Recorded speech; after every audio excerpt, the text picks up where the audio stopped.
私の名前はミオ。地方に暮らしているごく普通の30代の女性だ。私は正社員として会社に勤務しているのだが、最近あることで悩んでいた。それは結婚して数年連れ添っている私の夫についてだ。夫とは今の職場で出会った。私は夫の後輩として様々な仕事を教えてもらい、次第に頼りになる夫に惹かれるようになっていた。こんな素敵な人となら結婚しても幸せになれそうだ。当時の私は夫に対してそんな思いを抱いていた。思うだけできっと叶うはずもないと思っていたのだが、ある日、夫は私の元にやってきて、君が良ければデートしてみない?と、そう声をかけてくれたのだ。私が夫を意識していた。まさにそのタイミングで、夫も私のことを意識してくれていたようなのだ。私はすっかり浮かれてしまい、大喜びで夫と初めてのデートをした。私たちの関係はどんどん進展していって、私と夫はそのままお付き合いを始めて、やがて結婚にまで至ったのだ。結婚後も、私は変わらずに夫の後輩として仕事を続ける選択をした。経済的にはその方がいいと思ったし、夫も賛同してくれていたのだ。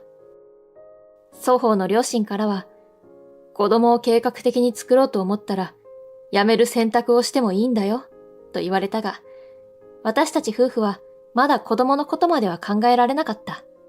最終的には、双方の両親もそれを理解してくれて、本当にありがたいと思った。しかし結婚後、私は夫に対してある違和感を覚えるようになった。夫と私は同じ部署で仕事をしていたのに、夫の帰りが極端に遅くなったのだ。残業はあまりない職種だったので、何かトラブルでもあった?と聞いてみると、管理職だけの会議があったんだ、と言われてしまい、それ以上のことは明かしてくれなかった。他にも、夫は自分のスマホを常に持ち歩くようになり、私がいる場所では絶対に手放さなくなったのだ。夫に限って私のことを裏切るはずがないと思い込んでいたのだが、お風呂にも寝室にもスマホを持っていくのはさすがにおかしいのではないかと思うようになった。もしかすると、夫は浮気をしているのかもしれない。そう考えると、夫の行動のすべてに疑念を抱くようになってしまったが、夫が同じ職場にいるせいで、私は身近な同僚にも相談することができずにいた。そこで、更新所に依頼をしてみると、夫は同じ職場で働いている女性社員と頻繁に会っていることが分かった。しかし、決定打となるような証拠は見つからなかった。おそらく浮気をしているのだが、問い詰める材料としては弱いのだ。このことは、両親にも義両親にも相談することができず、私は夫の疑惑しかない行動をただ黙って見守ることしかできなかった。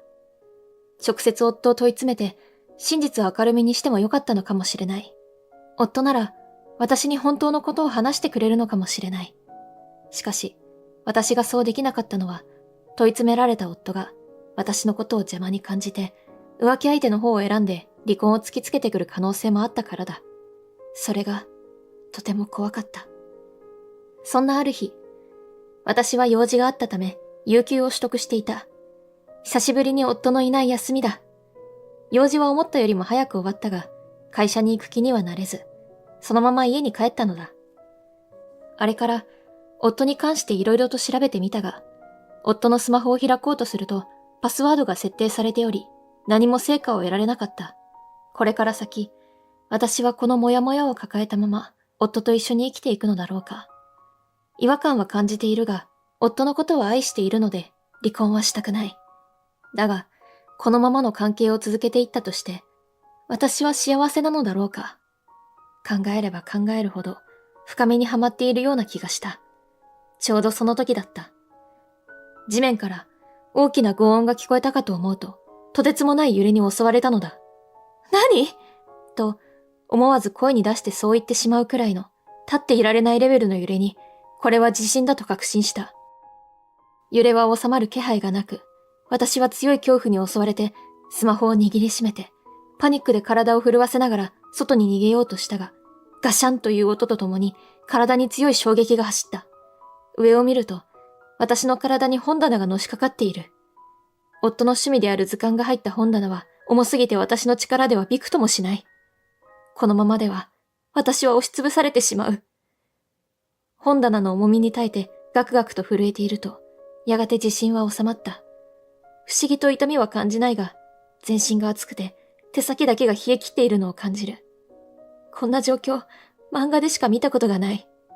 もしかしたら、外では地中から大きな怪物が出現していたり、地下に築かれていた都市が顔を出しているのではないか。そんなことを考えてしまうくらいには、この状況は理解しがたいものだったのだ。だんだんと冷静になってきた私は、自分の手元にあるスマホの存在を思い出した。私は迷うことなく、すぐに夫のスマホに電話をかけた。もしかしたら、地震が起きたことで電波障害が起こって繋がらないかもしれないと思ったが、夫はすぐに電話に出てくれた。ミオか、大丈夫かと、夫のその声を聞いた瞬間、私は安心して涙が溢れてきた。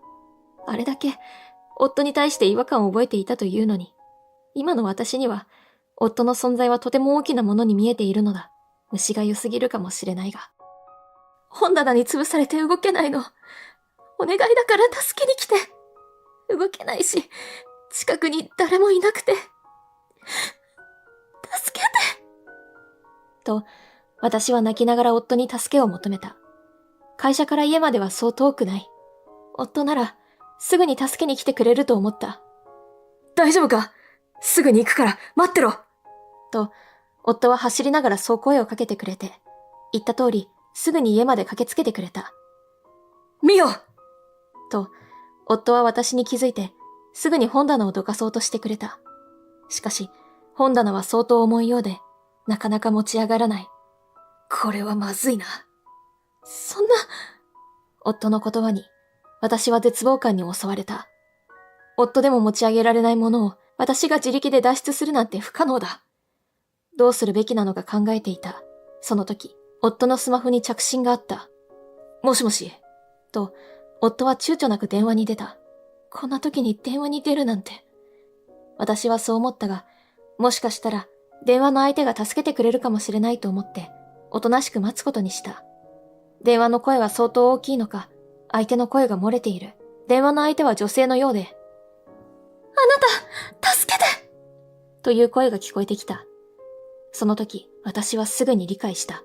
夫が電話をしている相手は、夫の浮気相手の女性に違いない。こんな状況で、既婚者である夫のことを頼ってくるなんて、常識的にはありえないことだろう。浮気相手らしき人からの言葉を聞いた夫は、悪いな。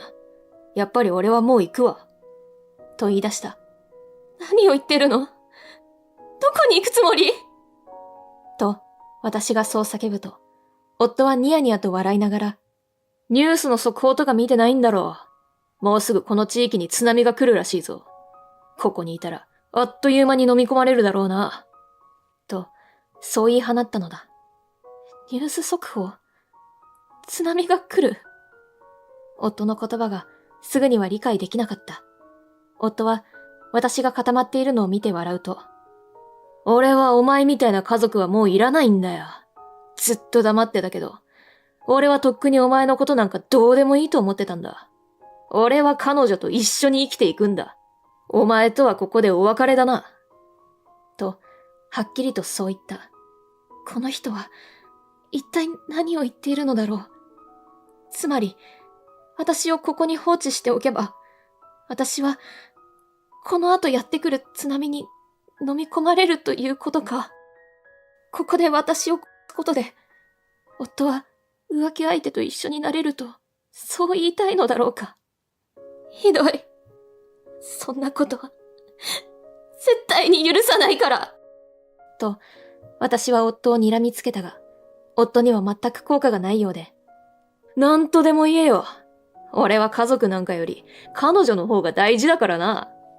と言い放ち、私のことを放置して、本当に浮気相手の元へ走り去っていった。まさか、こんな結果になってしまうなんて。夫に対して違和感を覚えたあの時、しっかりと問い詰めておけばよかったのだろうか。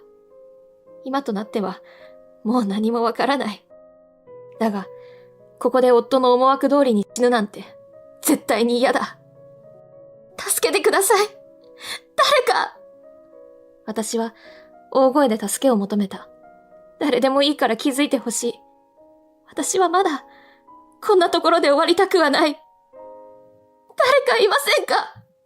助けて！と、必死になって何度も叫んでいると、誰かいるのか？と、数人の人の声が聞こえてきた。私の声を聞いてやってきたのは、近所に住んでいる人たちだった。ミオさん！みんな、手伝って！と、中でもひときわ仲の良かったご近所さんのおかげで、私は本棚の下から脱出することができたのだ。幸い、本棚の間にはクッションが挟まっていたようで、私はほとんどダメージを受けることはなく、すぐに動くことができた。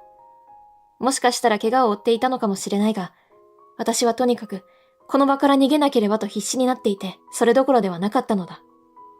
夫の言っていたことが本当だったら、この地域はもうすぐ津波に飲み込まれてしまう。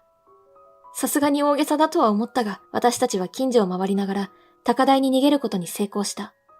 そして、そのすぐ後に津波は起こり、先ほどまで私たちがいた場所は、すべて飲み込まれてしまった。現実味のない光景に、誰も動けなかった。しかし、一つだけ分かっていることは、私たちは生きているということだ。そして、生きていることに安堵した私は、それと同時に私のことを見捨てた夫に対して、絶対に復讐をしてやろうと心に誓った。私は避難所で手当てをしてもらった後、津波の影響を受けなかった実家に向かった。幸いにも両親は無事で、私が生きていることを泣いて喜んでくれた。私も一緒に泣いて喜び、その後、両親に夫のことをすべて話したのだ。話を聞いた両親は絶句し、そんな、嘘でしょ？と、母はそう言って、再び涙を流した。そして、父はわなわなと怒りに震えると、今、あいつがどこで何をしているのかわからないが、徹底的に追い詰めて離婚してやれ。俺たちは、ミオの味方だぞ。と、力強くそう言ってくれた。それから数日後、近所の人から夫を見つけたという連絡があった。近所の人にも夫からの仕打ちは話してあるので、みんなが私に協力してくれるのだ。どうやら、夫は避難所で浮気相手と思わしき女性と一緒にいたようだ。そこで、夫はかなり大きな声で、嫁は津波に流されて死んだだろうから保険金が入るぞ。と言っていたらしい。夫は私がすでに亡くなっていると思い込んでいるようだ。そう思われても仕方がないだろうが。夫は私が死んだことに歓喜していたのだ。私はすぐに近所の人たちに案内されて避難所に向かった。避難所に到着すると、夫が浮気相手の女性と一緒に楽しそうに話していた。私はすぐにスマホを取り出して、その様子を録画しながらゆっくりと夫に近づいた。あいつの保険金で家を建てようか。君のことも幸せにすると誓うよ。本当？ようやく一緒になれるのね。と、夫と浮気相手は完全に浮かれ上がっていて、周囲がドン引きしているのにも気づいていない。私は夫と浮気相手の背後まで近づくと、私の保険金が何？と、大声でそう言い放ってやった。夫は私の姿を見るなり静かになった。先ほどまでの笑顔もすっかり消え失せている。私が生きていて残念だったね。あなたが家で言ったあの言葉は、もう全部両親に話しておいたから。と私がそう言うと、それまで固まっていた夫は焦り出して、違うんだ。あの時は気が動転していて、津波が来てるって聞いて、パニックになっていたんだよ。と、必死に弁解してきたが、私からすれば滑稽なだけだ。私は、先ほどまで録画していた二人の会話を再生してみせてから、あなたたちが頻繁に外で会っていたことは分かってるの。これだけでは証拠にならないと思っていたけど、私を見捨てて、津波で死んだと思い込んで、私の保険金を当てにしようとしていたんだから、十分だよね。と言い放った。夫は、すっかり顔面蒼白になって黙り込んでしまった。詳しいことは私の実家で聞きます。あなたも一緒に来てもらえますからね。と、私がそう言うと、そんな、と、浮気相手が声を漏らした。すると、夫はその声で我に返ったのか。待ってくれ、ミオ。さっきのは全部冗談なんだよ。この間は、そう、お腹が痛くなって助けられなかっただけなんだ。この子は何の関係もないんだ。と、そんなことを言い出した。私は呆れてしまい、夫の発言に関してはスルーして、避難所を立ち去ろうとしたが、おい、聞けよと、夫が声を荒げた。しかし、ここにいるのは、みんな君の奥さんから話を聞いた人ばかりだぞ。言い逃れなんかしないよな。と、近所の人たちが間に入ってくれて、夫を黙らせてくれた。追い詰められた夫と浮気相手は、うつむいた状態で私の実家までついてきた。その後、義両親も私の実家にやってきた。義両親も、夫の顔を見るなり激高して、義父は夫の胸ぐらを掴んでブチ切れていた。私はあくまで冷静に、夫と浮気相手に対して慰謝料を請求した。すると、浮気相手はガタガタと震えながら、どうか、それだけは勘弁してください、と言い出したのだ。聞けば、浮気相手は既婚者らしく、子供もいるらしい。浮気相手の旦那にバレたら、離婚は避けられないというのだ。私はますます呆れてしまった。この浮気相手は、家庭を持っていながら夫と関係を持っていたのだ。そんな人間に対して、慰謝料を拒否する権利はないと思った。自業自得ですね。じゃあこうしましょう。慰謝料さえ支払えば、あなたの家族への連絡はしません。私がそう言うと、浮気相手はますます顔色を悪くしていたが、家族にバレるよりはマシだと判断したのか、最終的に慰謝料の支払いに同意した。お前には、人の心がないのかよと、夫は最後までごねていたが、双方の両親に責め立てられた結果、しぶしぶ同意した。その後、離婚届にもサインをして、私たちは離婚が成立したのだ。津波で流されたから、金なんか払えねえよ。と、元夫は最後まで何か言っていたが、私はもう元夫の発言はすべて無視をした。義両親は、私に対して何度も謝罪をしてくれて、慰謝料を払えないという元夫の代わりに、慰謝料を一括で支払ってくれた。本当にすまなかった。みよさん、息子のことは私たちが教育し直します。と、義両親はそう言って、浮気相手と元夫を連れて帰っていった。これで、元夫への復讐を果たせたと思う。私は、これからが本当の意味でゼロからのスタートなのだと感じていた。その後、浮気相手と夫の噂を聞く機会があった。どうやら浮気相手は、自分の旦那に浮気のことがバレたそうだ。私は全く関与していないので、おそらく向こうの旦那さんも浮気相手のことを怪しいと思っていたのだろう。結果、元夫は相手の旦那からも慰謝料を請求されて、てんやわんやな状態だそうだ。さらに、元夫の浮気のことは会社にもあっという間に広まったようで、元夫は周囲から孤立して仕事を辞めたらしい。今は、相手の旦那への慰謝料を返済するために、バイトで食いつないでいるようだ。浮気相手からの慰謝料も受け取った今、私には何も関係のない話だ。私は、あの後すぐに仕事を辞めて、少し離れた土地に引っ越していた。今では、自分の趣味であるアクセサリー作りなどで、少しだけ稼いでいるのだ。夫を疑わなくてもいい生活というのは、すごく快適だ。これからも一人でのびのびと、自由に生きていきたいと思っている。